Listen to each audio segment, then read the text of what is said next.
PTI सियासी वजूद रखती है। दूसरी जमात में शामिल होकर पीटीआई ने खुदकुशी क्यों की? जब आइन के अल्फाज वाज़े हैं तो हमारी क्या मजाल के हम तशरीह करें। अदालत ये देखने नहीं बैठी कि इलेक्शन कमीशन ने पीटीआई के साथ कितनी ज्यादती की।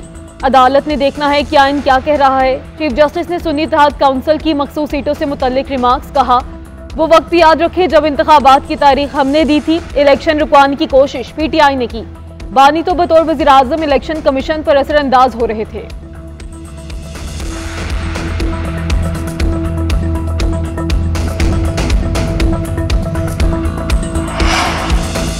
सुप्रीम कोर्ट से इंसाफ की उम्मीद है। तवक्को है कि हमें 78 सीटें मिलेंगी। चेयरमैन पीटीआई बैरिस्टर गौहर की मीडिया से गुफ्तगू, कहा हमने अपनी फहरिस्त इलेक्शन कमीशन को दे दी।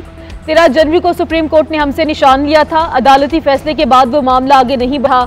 आर्टिकल 51 के मुताबिक किसी पार्टी को उसकी जीती सीटों से ज्यादा सीटें नहीं मिल सकती। ये मखसूस नशिस्तें हमारी पार्टी का हक है। इस्लामाबाद हाई कोर्ट में इलेक्शन ट्रिब्यूनल के तब्दीली का ऑर्डर मुअत्तल कर दिया। Justice Tariq Mahmood Jahangiri Islamabad election tribunal के जज बहाल। इस्लामाबाद हाई कोर्ट ने अंजुम अकील को तौहीन अदालत का नोटिस जारी कर दिया। हर समात में पेश होने का हुक्म। केस की समात 9 जुलाई तक मुलतवी कर दी।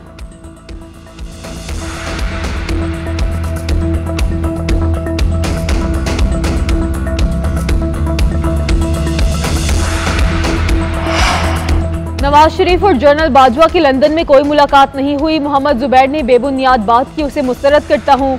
स्पीकर पंजाब असम्बली मलिक अहमद खान की मोहम्मद जुबैर के बयानात की तरदीद, कहते हैं दोनों की मुलाकात हुई तो इमिग्रेशन में रिकॉर्ड तो होगा। कहा गया हुकूमत को गैर आईनी तरीके से हटाया गया और साबिक आर्मी चीफ मुलविस रहे। ऐसी कोई मुलाकात तो क्या बातचीत भी नहीं हुई। मोहम्मद जुबैर की बात पर जुडिशल कमीशन बनाने से पहले हकाइक सामने लाने चाहिए।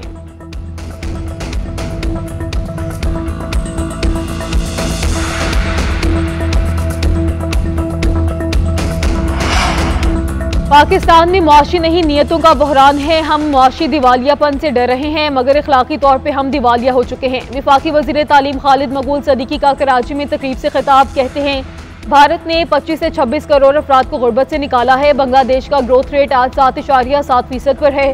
दुनिया हमारा इंतजार नहीं करेगी, तेजी से वक्त गुजर जाएगा। IMF से जितने कामयाब मुज़ाकरात होंगे उतनी ही मकरूज आबादी होगी।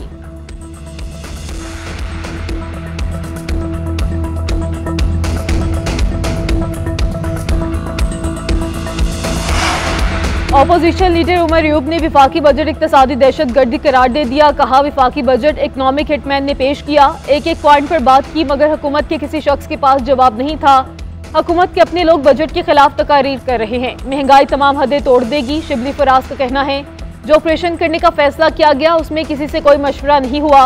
जो मुआशी हालात है उनमें मुल्क ऑपरेशन का मुतहम्मिल नहीं हो सकता। बाबर अवान बोले, कौम शहबाज शरीफ से मुतमईन नहीं। जब तक नेशनल एक्शन प्लान असम्बलियों में नहीं जाता वज़ीर आज़म अकेला कैसे एक्शन कर सकता है।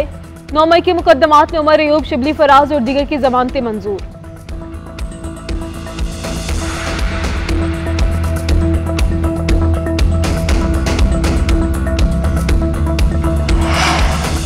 लाहौर हाई कोर्ट में MQ के तहत गिरफ्तार अफराद से मुतालिक केस पंजाब हुकूमत ने रिपोर्ट जमा करवा दी। 47 अफराद को नजरबंदी अहकामात के अजरा पर हिरासत में लिया गया।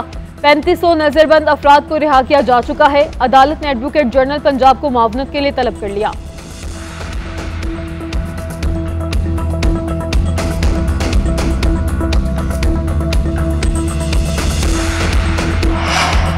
सदर जरदारी ने आज सखर में अमन ईमान पर इजलास तलब कर लिया। दहशतगर्द और कच्चों के डाकुओं के खिलाफ ऑपरेशन के हवाले से गौर होगा। कराची में स्ट्रीट क्राइम के मामलात भी ज़ेर गौर आएंगे।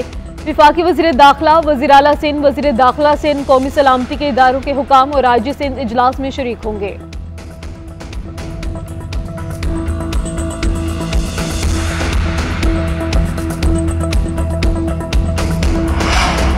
फाइनेंस बिल में टेलीकॉम सेक्टर पर जुर्मानों टैक्सों पर इजहार तशवीश। टेलीकॉम ऑपरेटर्स एसोसिएशन ने SIFC को खतरसाल कर दिया। लिखा कि सिमें ब्लॉक न करने पर जुर्माने तजवीज़ किए गए हैं।